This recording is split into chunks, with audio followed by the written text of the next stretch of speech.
बिस्मिल्लाहिर्रहमानिर्रहीम। अस्सलाम वालेकुम स्टूडेंट्स, आज का जो हमारा टॉपिक है वो इनपुट आउटपुट कंप्यूटर सिस्टम।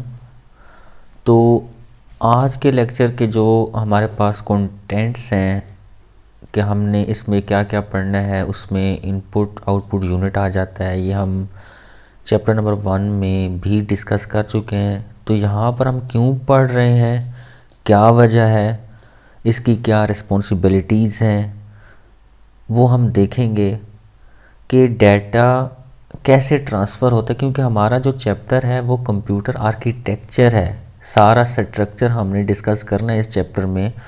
तो इनपुट आउटपुट यूनिट कैसे वर्क करते हैं, पहले चैप्टर में हमने जस्ट उनके नाम पढ़े थे, उनके फीचर्स, उनकी करैक्टरिस्टिक वगैरह देखी थी। तो इसमें हमने ये देखना है कि कैसे इनपुट के ज़रिए से डाटा ट्रांसफ़र होता है, कैसे प्रोसेस होता है, और फिर आउटपुट यूनिट पे कैसे शो होता है, कैसे रिज़ल्ट हमें शो होते हैं। तो इनकी रिस्पॉन्सिबिलिटीज़ हमने देखनी है। फिर इस लेक्चर में आपने 2 नई चीज़ों के बारे में पढ़ना है, जो कि एक का नाम है इंटरप्ट और एक का नाम है डीएमए। फिर इन्हीं के दोनों के हमने कुछ डिसएडवांटेजेस और एडवांटेजेस को डिस्कस भी करना है। तो आज का लेक्चर हम स्टार्ट करते हैं, और आज का लेक्चर आपने ध्यान से सुनना है, पूरी क्लास ने सुनना है। बहुत इंपॉर्टेंट ये चैप्टर भी है और ये टॉपिक भी लाजमी सुने, क्योंकि आपको अगला जो टॉपिक है तभी समझ आएगा जब ये लेक्चर आप पूरा सुनेंगे। तो चलिए आज का लेक्चर हम स्टार्ट करते हैं। तो सबसे पहले हम इनपुट आउटपुट यूनिट देखते हैं क्या है। कि the input output unit is an important component of a computer system. हाँ जी, जो भी कंप्यूटर का सिस्टम होता है उसके लिए सबसे इम्पोर्टेंट पार्ट कौन होते हैं? इनपुट आउटपुट यूनिट होते हैं। अगर इनपुट आउटपुट यूनिट नहीं होगा तो आप कोई डाटा ट्रांसफ़र एक जगह से दूसरी जगह, एक कंपोनेंट से दूसरी कंपोनेंट में कंप्यूटर सिस्टम में नहीं कर सकते। A computer system has many input and output devices, के बहुत सारे इनपुट और आउटपुट डिवाइसेस होते हैं जिसके नाम हम अक्सर देखते भी रहते हैं। कीबोर्ड है, माउस है, अगर आप आउटपुट की तरफ आते हैं तो प्रिंटर है, स्क्रीन है, स्पीकर्स हैं। तो ये आउटपुट डिवाइसेस हैं, ये हमने चैप्टर 1 में डिस्कस किया था। These devices are different from one another in their organisation. इनके तरतीब के लिहाज से इनपुट और आउटपुट को देखा जाए तो वो तरतीब के लिहाज से डिफरेंट होते हैं। जैसा कि अगर हम माउस की बात करते हैं और कीबोर्ड की बात करते हैं तो दोनों हैं ये क्या, इनपुट डिवाइसेस ही हैं, लेकिन इनकी ऑर्गेनाइजेशन, इनकी बनावट, इनकी तरतीब जो है वो और है। माउस की बनावट आप देखते हैं कि उस पर 2 बटन या 3 बटन होते हैं। इस तरह कीबोर्ड की जो स्ट्रक्चर है वो और तरह है। तो ऑर्गेनाइजेशन क्या होती है, डिफरेंट होती है, बने हुए डिफरेंट किस्म के होते हैं। The data transfer rates handled by these devices are also different. लिहाजा हम जो डाटा ट्रांसफ़र करते हैं या डाटा ट्रांसफ़र रेट्स जो उनका होता है वो भी डिफरेंट होता है। कीबोर्ड का डाटा ट्रांसफ़र रेट डिफरेंट होगा, माउस का डिफरेंट होगा। अगर आप वॉइस के तरीके से कोई चीज़ कर रहे हैं वो उसका डाटा रेट ट्रांसफ़र डिफरेंट होगा, क्योंकि जब स्ट्रक्चर सारा डिफरेंट है तो डाटा रेट जो ट्रांसफ़र रेट है वो भी क्या होगा, डिफरेंट ही होगा। They also support different format of data. Format of data से क्या मुराद है कि आप माउस के ज़रिए से क्या करते हैं, जस्ट क्लिक करते हैं, डबल क्लिक करते हैं तो उसको कंप्यूटर सिस्टम को सीपीयू के कमांड चली जाती है जिसके ज़रिए से वो उसको प्रोसेस करते हैं। मिसाल के तौर पर किसी आइकन पर आप क्लिक करते हैं, डबल क्लिक करते हैं तो वो सॉफ्टवेयर, वो एप्लीकेशन, वो प्रोग्राम ओपन हो जाता है। ये माउस का काम है। अगर हम कीबोर्ड की बात करते हैं तो कीबोर्ड के ज़रिए से आप क्या करते हैं, टाइप करते हैं। तो ये नहीं कि डाटा फॉर्मेट, ठीक है। तो मुख्तलिफ़ किस्म का डाटा जो है वो आप मुख्तलिफ़ इनपुट डिवाइसेस जो हैं वो दे सकते हैं। जैसे कि अगर वॉइस के ज़रिए से है तो उसके लिए वॉइस रिकॉर्डर इस्तेमाल होता है, आप वॉइस के ज़रिए से इनपुट दे सकते हैं। तो they also support different format of data. कुछ तो डाटा का फॉर्मेट भी मुख्तलिफ होता है, इनपुट डिवाइसेस का स्ट्रक्चर अगर मुख्तलिफ है तो। It is not possible to connect all these devices directly to the system बस ड्यू टू दीज डिफरेंसेस। इन्हीं डिफरेंसेस की वजह से कौन कौन से डिफरेंसेस हमने पढ़े कि डाटा फॉर्मेट डिफरेंट होता है, उनका ट्रांसफ़र रेट जो होता है वो डिफरेंट होता है, उनकी ऑर्गेनाइजेशन डिफरेंट होती है। 3-4 चीज़ें हमने डिफरेंट देखी हैं। तो इन्हीं डिफरेंसेस की वजह से क्या है, ये पॉइंट देखें ज़रा गौर से कि it is not possible to connect all these devices directly to the system bus. हम सिस्टम बस को डायरेक्टली ये डिवाइसेस अटैच नहीं कर सकते ड्यू टू दिस डिफरेंस, इन्हीं डिफरेंसेस की वजह से, क्योंकि सारे इनपुट डिवाइसेस या आउटपुट डिवाइसेस क्या होती हैं, डिफरेंट फॉर्मेट डिफरेंट स्ट्रक्चर की होती हैं। तो इसी वजह से हम उसको डायरेक्टली सिस्टम के साथ अटैच नहीं कर सकते। उसके लिए अब क्या चीज़ चाहिए होती है वो हम आगे भी डिस्कस करते हैं। It is difficult for CPU। अब सारा काम किसने करना होता है, CPU ने, क्योंकि हम बेसिकली बात क्या करते हैं, CPU को क्या कहते हैं कि ये ब्रेन है, दिमाग है। जैसे कि इंसान का दिमाग होता है तो कंप्यूटर सिस्टम का दिमाग जो है वो CPU को कहते हैं।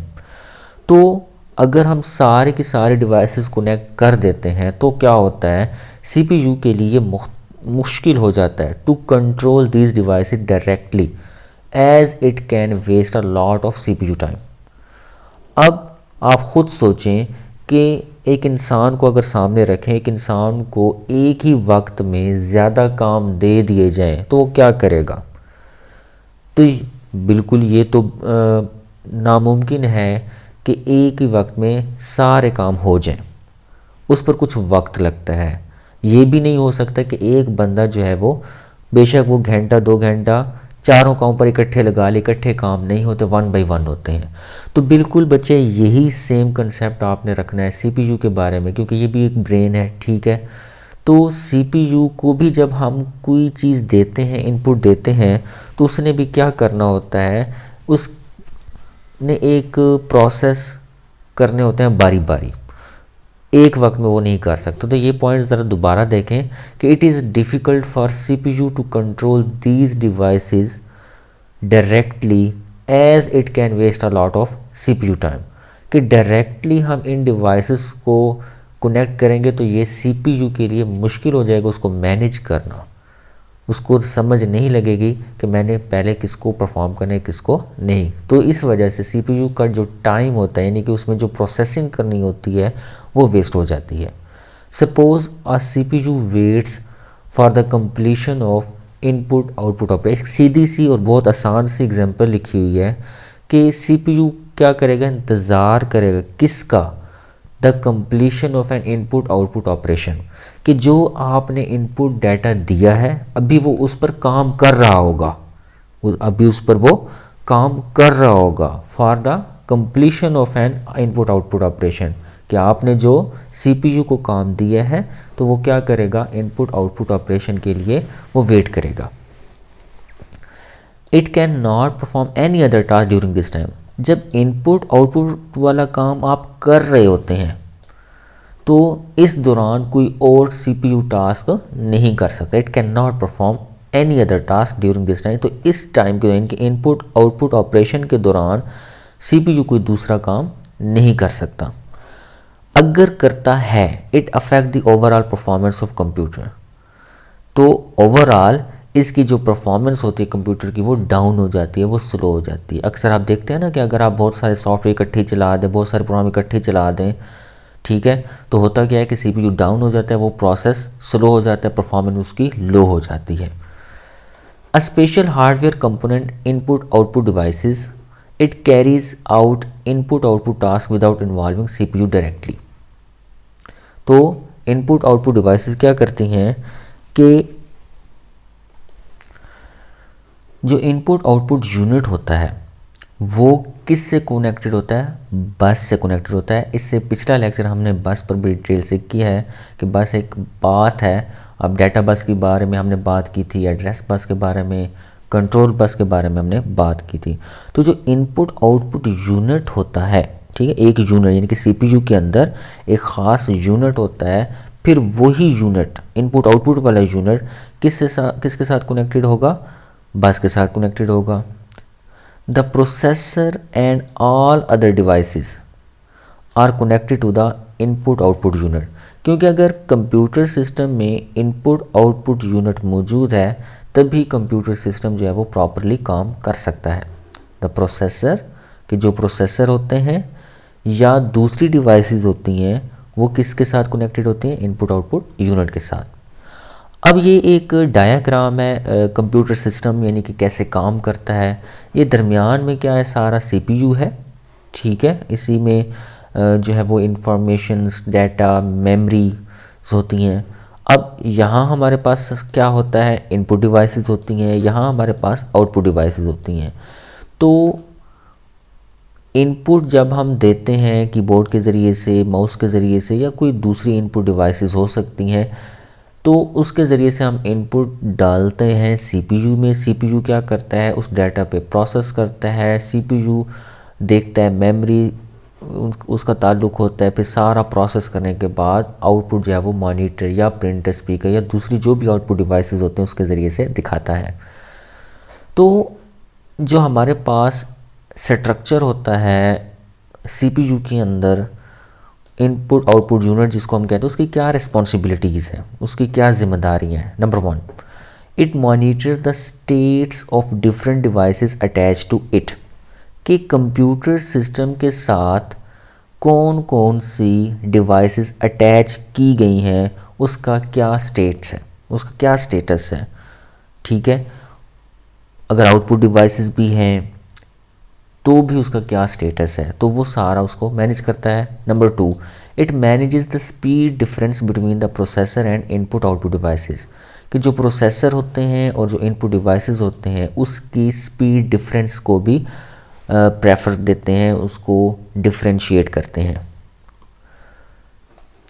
नेक्स्ट हमारे पास जो टॉपिक है, different ways of transferring data from peripheral devices to the computer, कि पेरिफेरल डिवाइसेस से हम कंप्यूटर में डाटा किस तरह इंटर कराते हैं, किस तरह ट्रांसफ़र कराते हैं।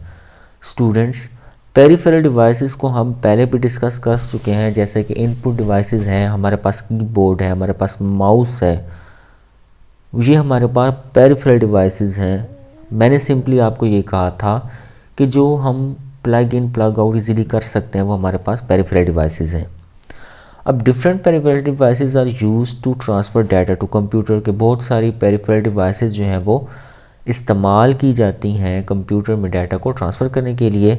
The speed of these devices much slower then processor. अगर हम इसका कंपैरिजन, यानी कि पेरिफेरल डिवाइसेस का कंपैरिजन प्रोसेसर से किया जाए, तो स्पीड उनकी स्लो होती है as compare two processor. Processor बड़े तेज़ होते हैं, वो उन्होंने जो भी आपने इनपुट देनी होती है, उनको जो टास्क मिलता है उनको वो पूरा परफॉर्म करते तो तेज़ी से करते हैं। लेकिन इसकी बनिस्बत जो इनपुट डिवाइसेस हैं, जो पेरिफेरल डिवाइसेस हैं, वो स्लो होती हैं। A lot of CPU time may be wasted if processor waits for the completion of data transfer. तो स्टूडेंट्स, एक आप बात याद रखें कि प्रोसेसर कहते हैं वेला नहीं बैठ सकता। ठीक है, अगर वो वेला बैठा है तो इसका मतलब है कि वो टाइम वेस्ट कर रहा है। तो अगर तो हमने ऊपर वाला पॉइंट पढ़ा कि स्पीड इसकी क्या होती है, स्लो होती है, इसका मतलब यह है कि इसको वेट करना पड़ेगा। जब वेट करना पड़ेगा इसका मतलब है प्रोसेसर क्या कर रहे हैं, टाइम वेस्ट कर रहे हैं। तो ये बात आपने इन दो पॉइंट्स को गौर करना है कि a lot of CPU time may be wasted if processor waits for the completion of data transfer। हाँ जी, कि अगर डाटा ट्रांसफ़र होगा तो प्रोसेसर दूसरा काम करेगा, तो ये गलत है कि डाटा ट्रांसफ़र का वो वेट नहीं करता। ठीक हो गया। It is very important to transfer data in such a way that CPU time may not be wasted, कि ये बहुत इम्पोर्टेंट फैक्टर है कि जब डाटा ट्रांसफ़र भी हो रहा हो तो सीपीयू अपना टाइम वेस्ट ना करे। होना यही चाहिए एक्चुअली, जो प्रोसेसर है वो टाइम वेस्ट ना करे, क्योंकि पिछली स्लाइड मैंने कहा ना कि प्रोसेसर अगर टाइम वेस्ट करे, इसका यानी कि वो अगर वेला बैठा है, फारिग बैठा है, तो इसका मतलब है वो टाइम वेस्ट कर रहा है, उसको कोई टास्क चाहिए ही चाहिए। तो वो डाटा ट्रांसफ़र जब हो रहा है तो वो वेट नहीं कर सकता उसके ट्रांसफ़र होने तक का। तो होना क्या चाहिए, it is very important to transfer data in such a way that CPU time may not be wasted, कि ऐसा कोई तरीका हो डाटा ट्रांसफ़र रेट का कि वो टाइम वेस्ट ना करे while data is being transfer from peripheral devices to the computer. The two main ways of transferring data from peripheral devices to the computer. अब दो तरह की टाइप्स होती हैं जिसके ज़रिए से डाटा ट्रांसफ़र होता है कंप्यूटर सिस्टम में। एक को हम कहते हैं इंटरप्ट्स, एक को कहते हैं हम डीएमए। अब नेक्स्ट हमने जो पढ़ना है वो इंटरप्ट्स और डीएमए के बारे में पढ़ना है। ये इंतहाई तवज्जो तलब है, आपने गौर करना है इसके हम एडवांटेजेस और डिसएडवांटेज। बड़ा आसान सा कंसेप्ट है, देखिएगा। इंटरप्ट कहते हैं सिग्नल को। स्टूडेंट्स, एक सादा सी और बड़ी मज़ेदार जो एग्जांपल मैं आपको दूंगा वो ये है कि एक आपका दोस्त जो है वो स्टडी कर रहा हो, बिल्कुल मगन बैठा हो पढ़ाई में, और अचानक ही जैसे मैं अभी आवाज़ निकालूंगा इस तरह करूं तो वो क्या हो जाएगा, डिस्टर्ब हो जाएगा। इसको कहते हैं इंटरप्ट्स, तंग करना। यानी कि आप अपने दोस्त को क्या कर रहे हैं, डिस्टर्ब कर रहे हैं, वो इंटरप्ट्स है। ठीक है, आप उसकी पढ़ाई में क्या कर रहे हैं, डिस्टर्बेंस डाल रहे हैं, वो इंटरप्ट है। ठीक है, तो जब वो पढ़ाई कर रहा हो और उसके दरमियान में आप डिस्टर्बेंस पैदा करते हैं तो लाजमी बात है वो कुछ वक्त के लिए इतना डिस्टर्ब होता है कि दोबारा वो कंसंट्रेट अपनी पढ़ाई पर मुश्किल से देता है। तो इसी तरह सीपीयू के साथ भी इस तरह होता है। तो हम इंटरप्ट्स के बारे में पढ़ते हैं। इस एग्जांपल को आपने जहन में रखना है कि an interrupt is a signal. Signal किसे कहते हैं, इशारे को कहते हैं। ठीक है, एक सिग्नल है। कैसा सिग्नल? इन दिस स्कीम, यानी कि इंटरप्ट्स वाली स्कीम में the processor issues a command to an input output devices for input और आउटपुट, कि प्रोसेसर कमांड जारी कर देता है, हुक्म जारी कर देता है किसको, इनपुट आउटपुट को, कि आप कोई इनपुट या आउटपुट वाला ऑपरेशंस परफॉर्म करें। The devices generates an interrupt signal, sorry ये एन एड नहीं है, an interrupt signal to the processor when it becomes ready. जब प्रोसेसर रेडी होता है तो वो डिवाइसेस क्या करती हैं कि इंटरप्ट सिग्नल भेज देती हैं। दोबारा सुने, इस पॉइंट को गौर से देखें कि जब प्रोसेसर फ्री होगा तो उसने इंटरप्ट सिग्नल देना है इनपुट आउटपुट को कि हाँ जी मैं फ्री बैठा हूँ, अब आप टास्क मुझे दे सकती हैं। ठीक है, clear. CPU suspends all other processing when it receives N interrupt. जब जैसे ये इंटरप्ट को रिसीव करेगा तो ये दूसरे जितने भी प्रोसेसिंग हो रहे होंगे वो उसको सस्पेंड कर, यानी कि दूसरे तमाम कामों को लटका के रखेगा। सिंपल मैं अपनी अगर ज़ुबान में कहूँ, सस्पेंड का मतलब ऐसा होता है लटका, यानी कि वेटिंग में रखेगा। जैसे इंटरप्ट मिलेगा, ठीक है, वो जितने भी काम होंगे, यानी कि अभी बेशक पूरे हुए हैं नहीं हुए व्हाटसोएवर, वो उसको क्या करेगा, वेट में रखेगा। CPU then perform input output, फिर CPU क्या करेगा, इनपुट आउटपुट ऑपरेशन परफॉर्म करेगा जैसे उसको सिग्नल रिसीव होंगे। तो क्लियर। अब इसका एडवांटेज क्या है, it require no additional hardware. तो जब एडिशनल हार्डवेयर यानी कि इंटरप्ट के लिए हमें कोई हार्डवेयर वगैरह नहीं चाहिए तो इस वजह से ये इम्प्लीमेंट करना आसान होता है। तो इसके दो ही फ़ायदे हैं कि एडिशनल हार्डवेयर नहीं चाहिए और ये इम्प्लीमेंट करना आसान है। डिसएडवांटेजेस देखिए ज़रा कि all other processing is suspended when CPU perform input output operation. तो सबसे बड़ा डिसएडवांटेज भी यही है कि जब CPU input output operation perform कर रहा होता है तो जितने भी पहले वाले टास्क पड़े होते हैं वो क्या होता है, वो सस्पेंडेड होते हैं, यानी कि वो पूरे होते हैं नहीं होते कुछ नहीं पता। It reduces the overall performance. जैसे ही वो सस्पेंड हो जाते हैं यानी कि पूरे टास्क नहीं होते तो लाजिम बात है जब CPU काम ही आपका नहीं कर रहा, एक ऐसा कंप्यूटर जो आपको आउटपुट दे ही नहीं रहा, तो इसको आप क्या कहेंगे, अच्छी परफॉर्मेंस तो नहीं कह सकते। तो ओवरऑल परफॉर्मेंस क्या हो जाती है, रिड्यूस हो जाती है, मतलब कम हो जाती है। ठीक है, नेक्स्ट हमारे पास है DMA। DMA की फुल फॉर्म हमारे पास क्या है, डायरेक्ट मेमोरी एक्सेस। तो अगर हम इसी टर्म पर गौर करें तो हमें आधा कंसेप्ट यहाँ से क्लियर हो जाना है स्टूडेंट्स कि हम मेमोरी को डायरेक्ट एक्सेस कर सकते हैं। हम मेमोरी को डायरेक्ट एक्सेस कर सकते हैं। It uses a hardware component known as DMA controller. जबकि इंटरप्ट के बारे में हमने ये देखा था कि हमें कोई एडिशनल हार्डवेयर नहीं चाहिए, बल्कि इसमें हम देख रहे हैं कि हमें एक हार्डवेयर चाहिए जिसको हम क्या कहते हैं, DMA कंट्रोलर। दिस स्कीम यानी कि ये जो तरीका है transfers data between main memory and input devices.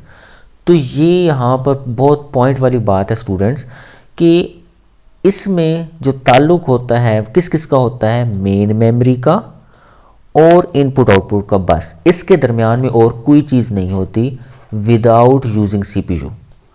CPU भी नहीं होता, हम डायरेक्टली मेमोरी एक्सेस कर सकते हैं। इसी वजह से इसका नाम क्या पड़ा है, डायरेक्ट मेमोरी एक्सेस, कि हम इनपुट यूज़ करेंगे सीधा कहाँ पे जाएंगे, मेमोरी के, हमें सीपीयू की ज़रूरत नहीं है।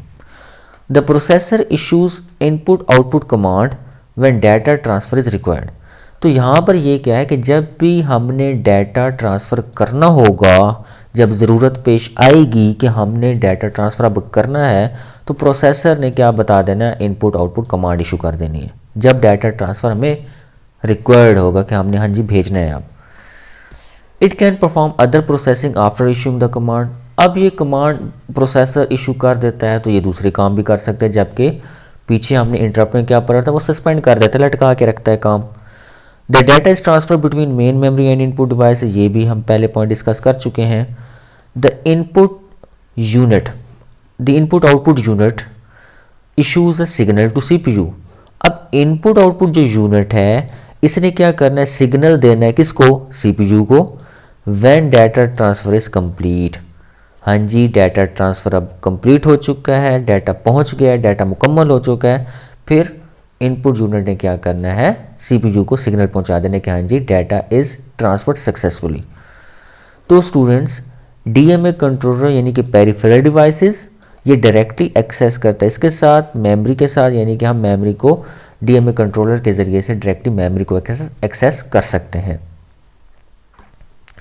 एडवांटेजेस इसके देखें, the scheme increase the performance of CPU. लाजमी बात है जब हम डायरेक्ट मेमोरी को एक्सेस कर रहे हैं, इसमें सीपीयू है ही नहीं, ठीक है, तो इसकी परफॉर्मेंस जो है वो बढ़ जाती है, because CPU does not need wait, क्योंकि सीपीयू जब इन्वॉल्व नहीं है तो सीपीयू की इंतज़ार भी नहीं करना कि हाँ जी ये काम होगा तो मैं उसको सिग्नल पहुँचाऊँगा, इंतज़ार नहीं करना, डाटा ट्रांसफ़र का इंतज़ार नहीं करना, क्योंकि हम डायरेक्टली मेमोरी को एक्सेस कर रहे हैं। और डिसएडवांटेज यही है इसका कि ये हार्डवेयर हमें इसमें चाहिए होता है, डीएमए कंट्रोलर जिसको हम ने नाम दिया, ठीक है, और ये कम्प्लेक्स है, इम्प्लीमेंटेशन इसकी मुश्किल है, लेकिन अगर इसकी इम्प्लीमेंटेशन हो जाती है तो इस कंप्यूटर सिस्टम की परफॉर्मेंस मज़ीद बढ़ जाती है। तो स्टूडेंट्स आज का लेक्चर हम यहीं पर एंड करते हैं। तो उम्मीद है आपको ये लेक्चर समझ आ गया होगा। अगर किसी किस्म की कोई कन्फ्यूजन है इंटरप्ट के बारे में, डीएमए कंट्रोलर के बारे में, तो मज़ीद मुझसे ज़रूर क्वेश्चन करें। Thank you so much. अल्लाह हाफिज़।